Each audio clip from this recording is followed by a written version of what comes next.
Bien sûr, vous tous, vous allez bien. Je vais faire une petite vidéo concernant ce qui se passe en ce moment, c'est-à-dire que le peuple descend dans la rue et demande sa liberté à ses oppresseurs.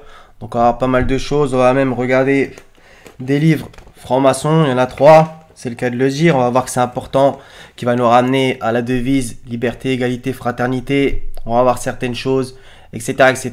On va faire un petit rappel théologique par la grâce du Seigneur. Et voilà, donc que le peuple de France se libère du joug de l'oppresseur et aille vers le Seigneur. Sourate 94, versets 7 et 8. Bismillah. Quand tu te libères, donc, lève-toi et à ton Seigneur aspire. Voilà, donc faut se libérer, se lever et aspirer au Seigneur. C'est aussi simple que ça. Voilà la tactique. Donc on va voir certaines choses. Donc à propos du mot liberté, puisqu'il est scandé dans les rues, etc. Je comprends ce que les gens veulent dire par là. Maintenant, les mots ont un sens. Et c'est ça qui, hélas, est rarement fait comme recherche. Donc liberté, ça vient de libertas. C'est une déesse romaine. Donc on y revient comme d'habitude. Donc encore une fois, je vais devoir le répéter. C'est que il y a de l'association du shirk, des fausses divinités de partout. Que ça soit les jours de la semaine, les noms des mois, les noms des planètes, etc., des astres, bref, on s'est capté dans la langue des oiseaux, etc. Donc on est littéralement cerné dans le langage, et ce qui fait que ça donne des égrégores négatifs pour nous, et pour eux, par contre, ça leur donne une certaine énergie. C'est-à-dire que, voilà, donc ces gens qui sont les adorateurs du diable, ça les aide dans cette conquête de la terre, pour pouvoir justement nous oppresser, et que le mot liberté, qu'on se comprenne, je comprends ce que les gens ils veulent dire par là, bien entendu, il y a une définition, mais en vérité, quand on va à la source, encore une fois, ça pue. C'est la déesse qui a inspiré le mot liberté, donc voilà. Donc on va du coup un peu regarder le tableau de Delacroix avec Marianne, etc.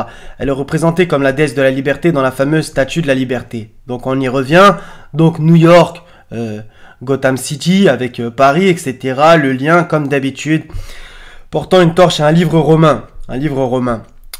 Symbole de la République française, il semblerait aussi que cette déesse, fausse déesse de la liberté, ait inspiré la figure symbolique de Marianne et le tableau de Delacroix. La liberté guidant le peuple. Donc vous imaginez, hein, la liberté guidant le peuple. Non, je suis désolé. Elle peut pas guider le peuple vu son accoutrement, etc. Encore une fois. Donc ça, on nous l'a vendu depuis qu'on est petit. Et hélas, voilà, les gens, ils ont l'impression que c'est une espèce de sauveuse. Vous voyez un peu même la structure du tableau fait que limite, on voit que elle portant le drapeau tricolore. Donc encore une fois, 3, ne dites pas 3. Ça va revenir à maintes et maintes reprises dans cette vidéo. Donc déjà, les seins à l'air. Donc déjà, bon, on se comprend. On va parler aussi un petit peu, faites vos recherches plutôt sur le bonnet phrygien, etc., etc. Vous allez voir où est-ce que ça va vous emmener. Donc du coup, on va un petit peu lire 2-3 trucs. Donc je vais vous le mettre en grand. Donc regardez, dans ce petit livre, décodeur des expressions franc-maçonnes à la page 43, ce qui est mis en jaune, où il est coutume de dire que le chiffre 3 est le plus important de toute la symbolique. Ok. Dans un autre livre, vous allez voir, hein, dans celui-là, franc-maçonnerie et cabale de Marie Delclos, à la page 5, hein, dès le départ, hein, il y a écrit introduction. D'accord, regardez. J'en avais déjà parlé de ces bouquins parce qu'il y a des choses ultra importantes. Vous allez voir, écoutez bien. Pour commencer, il apprend qu'il est dans un temple. Donc ça, c'est l'entrée dans la franc-maçonnerie, etc. Puis on lui fait contempler à l'Orient, accroché au mur, un triangle comportant un œil en son centre. On va y revenir à la fin à propos de justement, comment s'appelle, la déclaration des droits de l'homme, ou de l'homme franc-maçon plutôt. On lui dit que ce triangle se nomme le delta lumineux. Ah, d'accord. Ça vous rappelle quelque chose. Et qu'il symbolise l'emblème de la connaissance humaine, luciférienne. Explication qui, évidemment, fera obstacle à sa véritable compréhension, car le delta signifie aussi bien d'autres choses. Tu m'étonnes. Il entend parler d'un grand architecte de l'univers. Il découvre que le nombre 3 a une importance primordiale. Donc, confirmation de ce livre aussi. On frappe sans cesse 3 coups avec un maillet et dorénavant, il n'a que 3 ans. Vous voyez, hein. Donc, maintenant, vous comprenez toutes les choses trinitaires, la trinité égyptienne, etc., etc., comme d'habitude. Il prononce 3 fois de suite un mot bizarre écrit Huza, H-U-2-Z-A.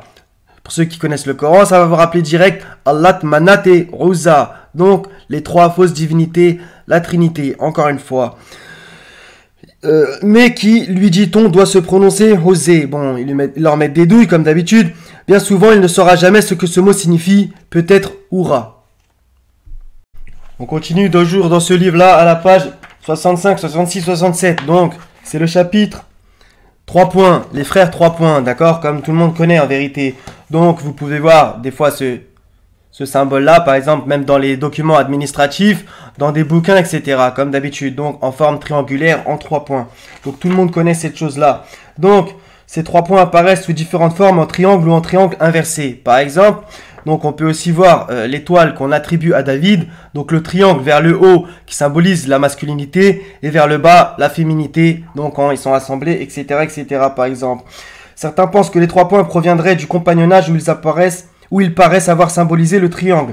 Par exemple, on peut y voir aussi thèse, antithèse et synthèse, donc on voit encore 3 choses. On peut y voir l'interprétation alchimique, sel, soufre et mercure. Et on peut y voir aussi interprétation kabbalistique, le Keter, la Hokma et la Bina. Donc les 3 séphirotes, donc il y en a 10, etc. Allez vous renseigner si ça vous intéresse, etc., etc., etc. On va continuer avec d'autres choses intéressantes. Donc j'en avais déjà parlé du Keter, qui veut dire la couronne, donc la plus haute séphira, etc., etc. Couronne, corona, bref, on s'est compris. Vous allez voir que tout est lié. Hein. Donc c'est pour ça que le peuple crie Liberta en ce moment. J'ai senti le truc. Liberta comme comment il s'appelle? Comme Al Pacino dans Scarface. On comprendra celui qui s'en rappellera. Keter, couronne, les séphirotes dans le top maçonnique et sur le corps de l'homme. Keter, la couronne au sommet de la tête se superpose au cercle de prumes entourant le delta. Et allez, on y revient. De la sorte, l'œil du delta symbolise la source ultime, le Ain, le néant, sur lequel ouvre la 11e porte du Royal Arch. 13e degré du rite écossais ancien et accepté. Voilà.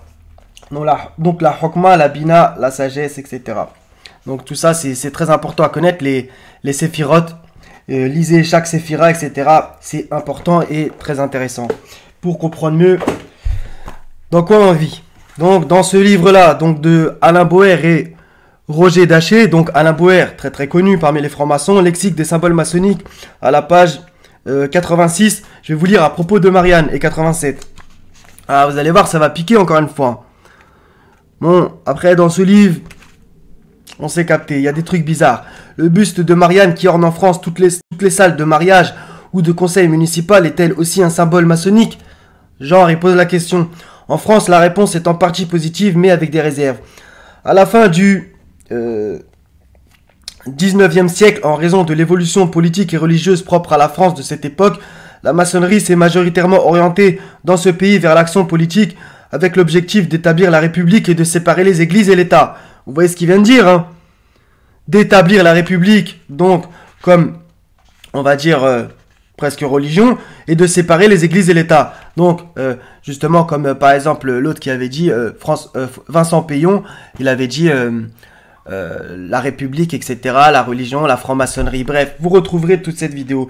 Une forme indéniable d'anticléricalisme, donc ça c'est important, a prévalu dans toutes les loges françaises, vous imaginez, hein? Au moment où l'Église catholique adoptait elle-même une attitude violente et agressive à l'égard de toute la franc-maçonnerie en général. Bon, ça c'est une position victimaire, j'ai envie de vous dire. Marianne, personnage emblématique issu de la mythologie populaire de 1789. Donc ça, on l'a vu, c'est totalement faux. Ça vient des Romains. Est devenue la personnification de la République et à partir de 1880 environ, elle a trouvé assez naturellement sa place dans nombre de loges, parfois même à la place d'honneur, là où, écoutez bien, là où traditionnellement on disposait le delta lumineux. Franchement, il n'y a rien d'autre à dire, hein. C'est-à-dire à l'Orient, le Grand Orient.